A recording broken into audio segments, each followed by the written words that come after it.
And then there were five teams left in Northeast Tennessee after round one of the TSSAA playoffs. The VHSL playoffs getting underway this week. Jeff Birchfield, Andrew Smith, Brian Woodson, and myself, J.D. Vaughn. Welcome to the Six Rivers Media Sports Huddle.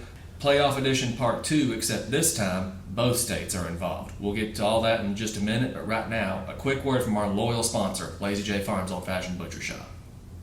Lazy J Farms has been raising the finest cattle and all-natural pork for 3 generations on the family farm in Fall Branch. Their blonde Aquitaine herd offers a leaner, healthier, and more tasteful beef.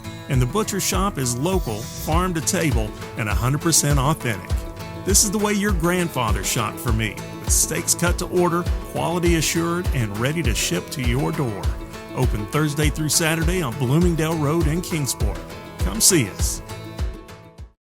You know, sometimes it's better to be lucky than good, but you know what? This time of year, you make your own luck. And that was exactly the case in Johnson City on Friday night. Science Hill gets the win over Cleveland, 30-28, but it almost wasn't. A bad shotgun snap changes everything. Yeah, Science Hill's trailing late in the game, 28-27 against Cleveland, and the Blue Raiders, like you said, instead of lining up behind center, they're in the shotgun. They have a botched snap, and Elijah Benavis ends up falling on the ball. But then after that, to Science Hill's credit, Spencer Taylor completes a long pass to Corbin LaSure, and then Science Hill's able to kick the winning field goal, so that ends up, like you said, you not only have to be lucky, but you make your own luck, as well, and stuff. And the crazy thing about that is Easton Miller's the guy who kicks the game-winning kick. He hadn't kicked all season, and so he goes up there, highest pressure situation imaginable, and he comes through in the end for Science Hill.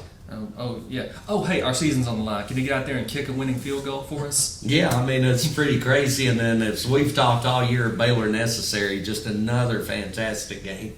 14 tackles. Then he has over 100 yards rushing on 14 carries. They've not been using him a whole lot, but Aiden Perry's a little bit banged up, and Ian Mathis, so ended up with Baylor, carrying some big carries there in the end. He actually has a touchdown run, touchdown pass. One thing I will say, that come out with the Tennessee Titans, Players of the Year candidate, the semifinalist, and I'm a little disappointed that they didn't put Baylor in there. I mean, he's clearly been, to me, the top player in Northeast Tennessee this year. Yeah, there was not a lot of love from Northeast Tennessee in the Mr. Football semifinalists. Greenville's Carson Quillen, of course, being the only one. But Baylor Necessary maybe feels a little slighted by that. I mean, quite honestly, I figured he was almost a shoo-in. But Science Hill gets the win. Dobyns-Bennett gets the win this week. Dobyns-Bennett, of course, left a lot of points on the field during the first half.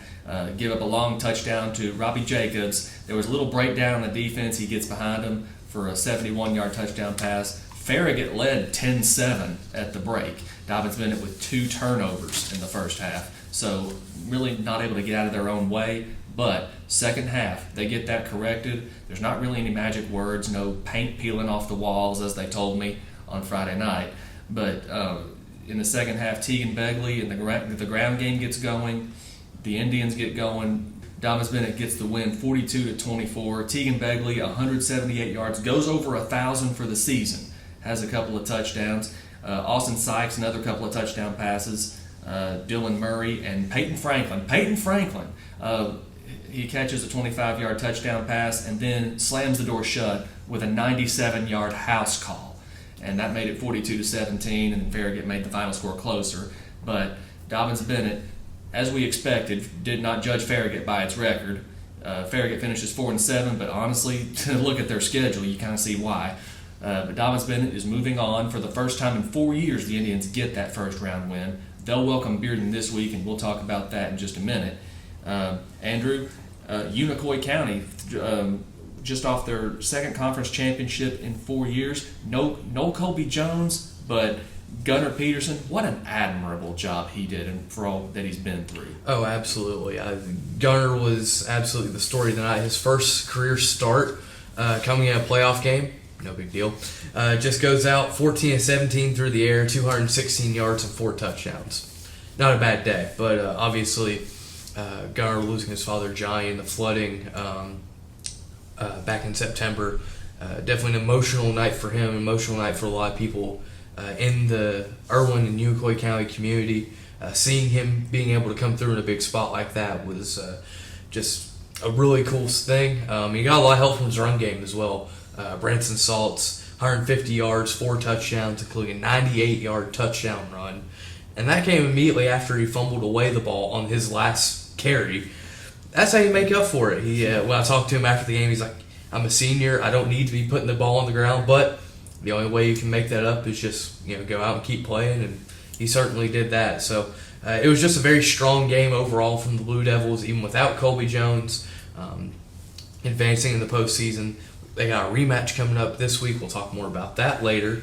But Koa Cutlet was kind of Gunnar Peterson's main target on the night. 6 catches, 127 yards, and a touchdown. Just a very well-rounded win, offense, defense, even some good special teams plays. Very strong start to the postseason for the Devils. And Unicoi County has a chance to make history should they win this week. And we'll talk about that more in a minute. Brian, you, of course, were in Scott County, Virginia. You were in Clinchport last week. The Scott County Super Bowl. Rye Cove had never had a 10-0 season. They get it done Friday night. And you were there, and they get it done 61-6. Yeah, this was honestly a physical mismatch. I mean, Twin Springs just had so many injuries, and you could honestly see it before the game. And then 2 plays out, you had they opening kick, they take back for a touchdown. Twin Springs gets the ball, fumbles it, the guy picks it up, takes it for a touchdown.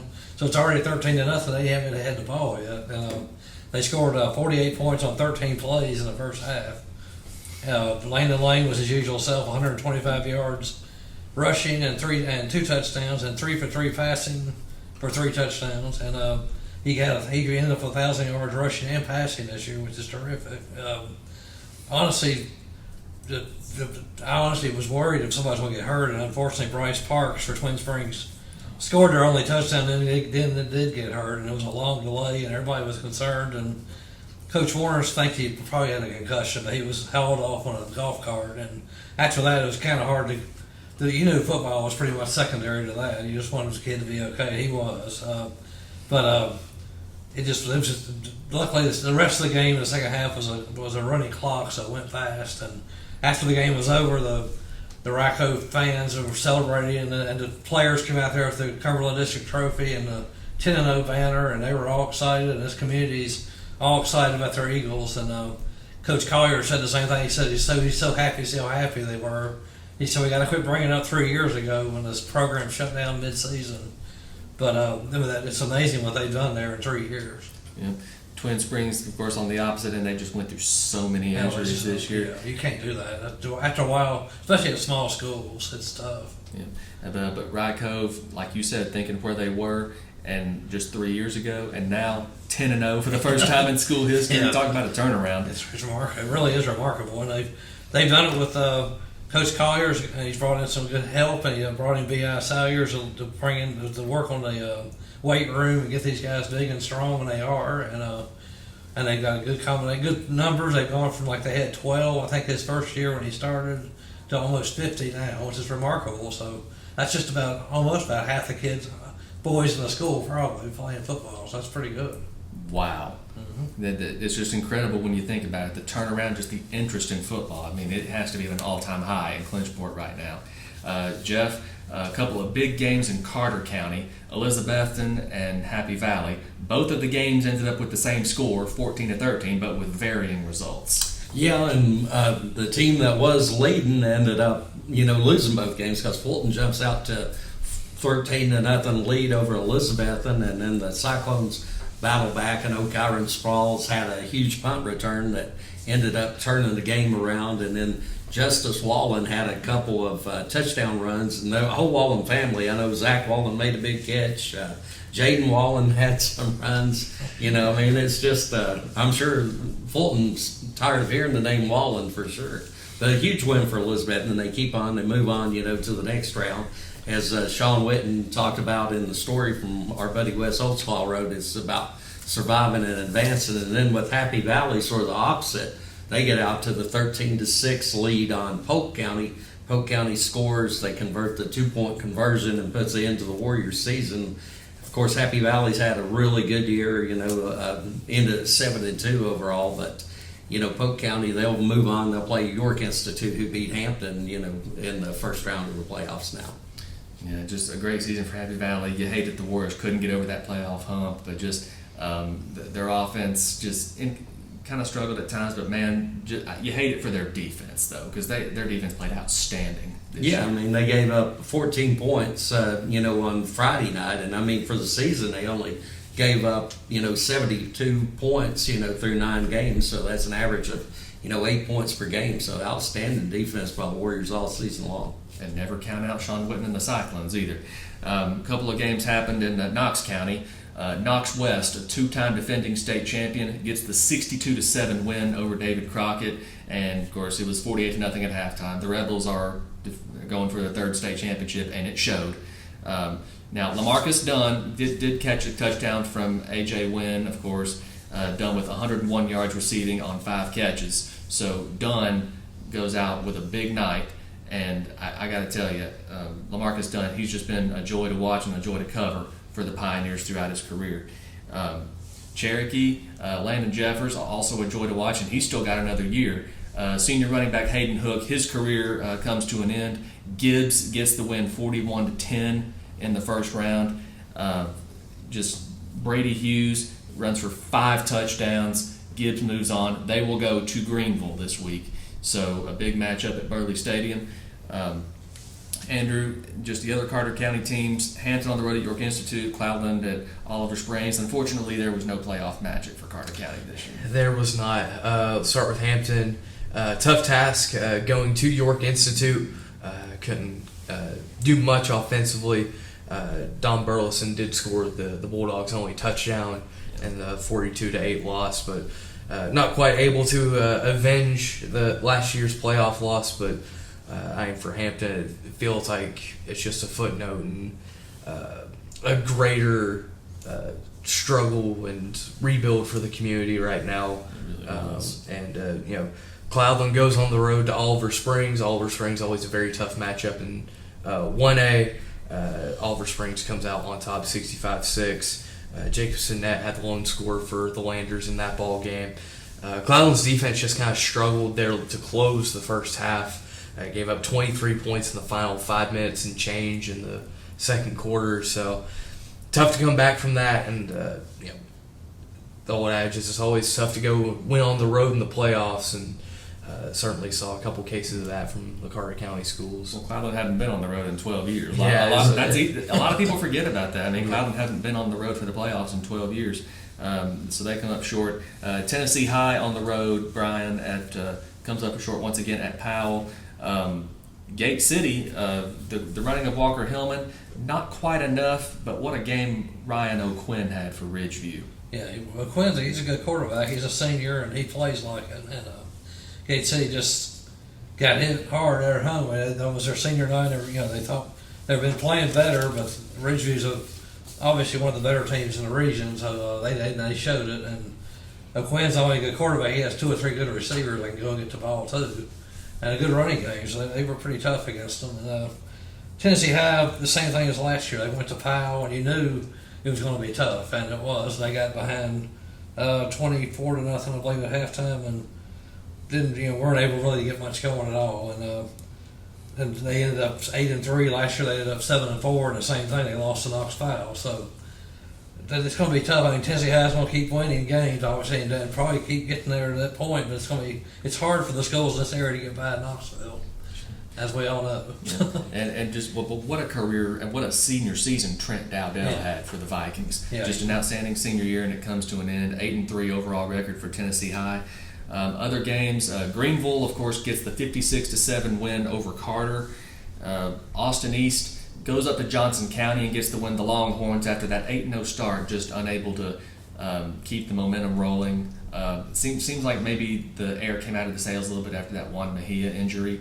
But thankfully, Juan Mejia will be back next year. Head coach Rick Wilson will not. The Longhorns will have new leadership next year. Rick just announced it earlier this week to his seniors. The Rick Wilson era, just a fun era to watch, but it comes to an end.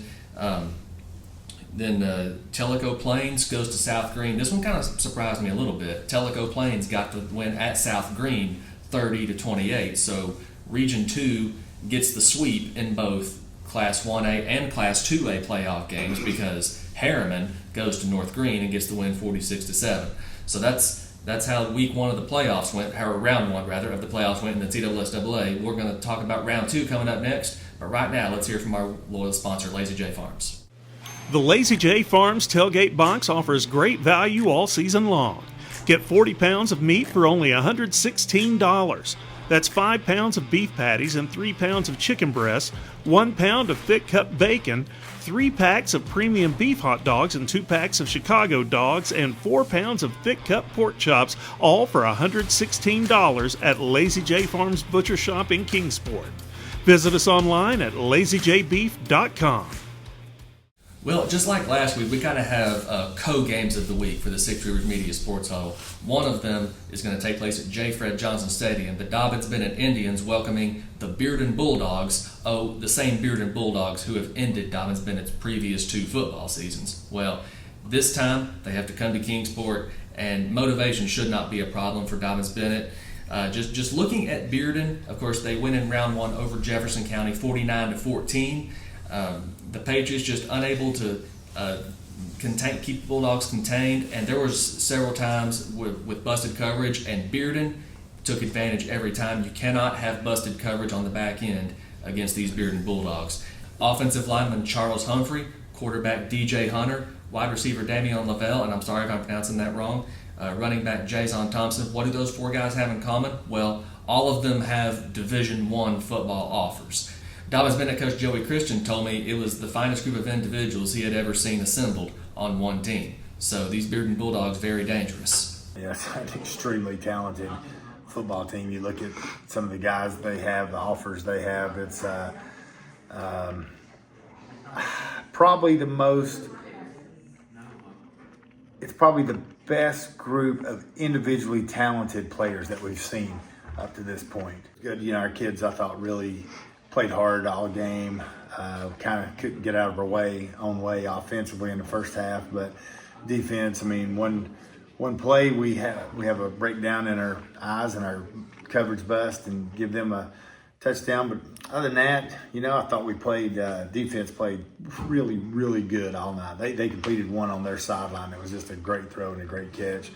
Our defense was lights out, no doubt about it. And then in the second half, once we did get out of our own way and decided we was going to run the football a little bit, then offensively we really took off and was able to kind of have things our way on that side of the ball. Listen, we've gotten so much better in the back end. I think our when our safeties are locked in, Xavier Goodwin's playing really, really good right now. When Tegan's locked in, he's as good as there are, especially as a post safety or middle field safety. Our 2 corners ain't the biggest guys, but man, they play so much bigger than they are. Jackson Sensabaugh and Jalen Thomas do such a great job. I put them, up against, as far as the duo of corners that at one time, as good as we've had at one time. And then, outside linebacker, Gabe Marshall, what can you say about him? Gabe's gotten every ounce of ability out of his body this year. So our back end, yeah, it's a big ask, but but it's, we coach those guys. We coach them, and they take the coaching, and the coverages work out, and we got to hold our leverage and do some things and have great man eyes and zone eyes, depending on what we're in. But I like our guys' chances there. Bearden has beaten Dobyns-Bennett in the first round each of the past 2 seasons, 14-6 at Kingsport in 2022. Last year, 27-0 in Knoxville. But Dobyns-Bennett, just when it seemed like things might be falling apart a little bit, they start 3-2, but they've won out since. They've won 6 in a row, 9-2. Just an incredible job by the Indians to find their footing, to get it together this year. And this could be another 10-win season, which would be the first since 2020, of course, when Dobyns-Bennett went 10-3 in those back-to-back years under quarterback Zane Woodson. Made the quarterfinals both times. Dobyns-Bennett trying to get back there again this week. That game, of course, set for a 7 o'clock kickoff at J. Fred Johnson Stadium. At 7 o'clock in Maryville, Science Hill gets another shot at the Red Rebels, speaking of revenge. Yeah, I mean, Science Hill comes so close to beating Maryville, within 3 seconds of beating Maryville. You know, back earlier this season, Maryville's got a 13-game winning streak against Science Hill, but Science Hill led most of the game back in September. Ended up, got a big fourth down stop, the Rebels did, you know, late in the game, like 2 minutes, 21 seconds to go, and then they go on an 87-yard drive, and then Price Davis, who's actually rushed for over 1,000 yards this year for the Rebels, he ended up getting the winning touchdown. But, I mean, Science Hill had some great highlights in that game. You know, I know we talk about Baylor Necessary a lot, but he had like a big 72-yard run right before the half that had given Science Hill the halftime lead. And, I mean, they dominated the game for, you know, large stretches of it, especially on the ground. I know they nearly doubled, you know, Maryville's production on the ground, but Rebels were able to move the ball through the air. Will Jones, their quarterback, really talented player right there. So it's going to be tough. I mean, Science Hill going on the road at Maryville, but, you know, this is the first time I think people are looking at this matchup and thinking, yeah, Science Hill could go down there and win this thing. Yeah. And this time of year, what does they say? You make your own luck. Yeah. And that's what Maryville did in that first game, and that's what Science Hill did in round 1 of the playoffs. Oh, that was something else last Friday night, wasn't it, Stacey? It definitely was, and we feel very fortunate. You know, our kids kept battling. Hadn't had a lot of breaks in the last 4 quarters of play. I mean, we really hadn't. And, you know, we made some plays that game, and they made a bunch of them. I mean, they had a great game plan, a lot of trick plays, a lot of crazy things. They got an onside kick and was able to go up a score. So, you know, we were at the point where, you know, we really thought the season was over. And they probably could have took a knee and had a bad snap, and our kids still hustled, and the snap went about 30 yards. So we was able to recover it. Spencer made a good pass to Corbin, and we got it down there, and Easton Miller come in and kicked the field goal with 3 seconds left, and it was a miracle for us to hang in there. We got a break that we needed, and in a play at this time of year, you got to get breaks like that. So we feel very fortunate and happy about that, and now we get to go and play Maryville and try to you know, go play a team that you had a close game with last time. So. You know, everything's lining up for us, and I don't know what destiny is on it, but it was definitely destiny for us to win that game. Another couple of games, Brian. Rye Cove is at home this week for the first round. We all knew that. The question is who they were going to play, and it's going to be Rural Retreat. Yeah, Rural Retreat is 5-5 on the season. They lost their last 2 games, but they've had some close games. They like to kick the ball on the ground. They'll definitely they've played some pretty good sized teams like Patrick Henry, which might get them ready for the size of Rye Cove.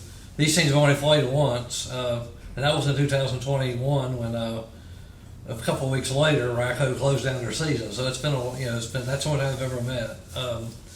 Rye Cove obviously is going to be up for this game. They've been ready for the playoffs most of the season. Now they're really ready to get going in the second season and try to get off to a good start at home, and they're excited about it over there. And I think it'll be a tough night for Rural Retreat to be able to hang in with Rye Cove. Yeah, Rye Cove obviously a heavy favorite in this game. Yeah, definitely. Union obviously a favorite over Gate City, having won the regular season meeting. Jeff, of course, you covered that meeting, and for either side, let's just say that night did not go as planned. Yeah, that wasn't quite what they expected, because as the night the lights went out in Scott County, and so the game actually ended up moving down here to Dobyns-Bennett, and had like an 8:30 start. So I don't know how much you can take from that. I do know, though, Union's always, you know, strong up front. I mean, they're going to be a tough team to handle. But in that game, you know, Gate City able to make some big plays through the air. You know, they're going to be a well-coached team. Coach Alstrite always does a, you know, great job with them. And then Coach Turner up there at Union does a terrific job as well. Keith Chandler and Cam Bostic, a couple of big games for them, for Union that night. Gate City and quarterback Zane Reed, they stay in the game, but Union gets the win by 9 points. Obviously, the Bears will be favored, but it's the playoffs and it's Bullitt Park. Anything can happen this time of year. Elizabethton, speaking anything can happen. Elizabethton on the road at Anderson County. The Cyclones, each of their past 2 seasons has come to an end in this round at Anderson County. Now, the Cyclones did go there in 2021 with Bryson Rollins and get a 45-7 win, of all things. But is there a chance could we see Elizabethton Greenville Part 3 or Part 2 rather? Well, it'll depend on this week. It's a tall task for Elizabethton at Anderson County. Quarterback Landon Hensley, well over 2,000 yards passing for the season, and he's distributing the ball evenly between about 5 different receivers, and running back Waylon LaRue on his way to possibly a 2,000-yard rushing season, depending on how long the Mavericks can stay alive. So obviously a tall task for the Cyclones this week. Andrew, speaking of tall tasks, Gatlinburg-Pittman is on the road at Unicoi County. Unicoi County has a chance for revenge in this game, but it's not going to be easy. It certainly won't be. It never is with Gatlinburg-Pittman. It seems like they're always a tough foe no matter who they're taking on. But Unicoi County mentioned a chance for revenge. The Blue Devils dropped to 34-13 in Gatlinburg, but that was immediately after all of the flooding. So definitely a unique circumstance for Unicoi County going into that game. Now the Blue Devils game back in Irwin. It's a big question mark. Will Colby Jones be ready to go on Friday? Drew Rice is hoping so, but we've also seen Gunnar Peterson. Certainly not a bad option to have as a backup if Colby can't go. Gatlinburg-Pittman, the Highlanders, have been a thorn in Unicoi County's side, seemingly for a long time now. Unicoi County won the first ever meeting between the schools back in '85. Gatlinburg-Pittman now has a 21-game winning streak in the series, dating back to '89. So for the Blue Devils, no matter who's at quarterback, I think the key for them is they have to be multidimensional on offense. Can't rely too much on the pass, nor too much on the run, and maybe getting a turnover or two would certainly help matters as well. Well, you would think, and Unicoi County's frame of mind, obviously not on anything but football the first time these two teams played. Absolutely. So Gibbs, of course, on the road at Greenville in Class 4A, and that will wrap things up for the TSSAA playoffs, and that'll wrap things up for us here today. We thank you, as always, for tuning in. It's playoff time in Tennessee, and it's playoff time in Virginia. Thanks for watching. Lazy J Farms has been raising the finest cattle in all-natural pork for 3 generations. Our blonde Aquitaine herd offers a leaner, healthier, and more tasteful beef that ships from our store directly to your freezer. This is the way your grandfather shot for meat, only now we wrap it, seal it, and send it right to your door. We have plenty of options to pick from, and they're all fresh and natural. Just visit our website at lazyjbeef.com and choose your package. We'll get it straight to you.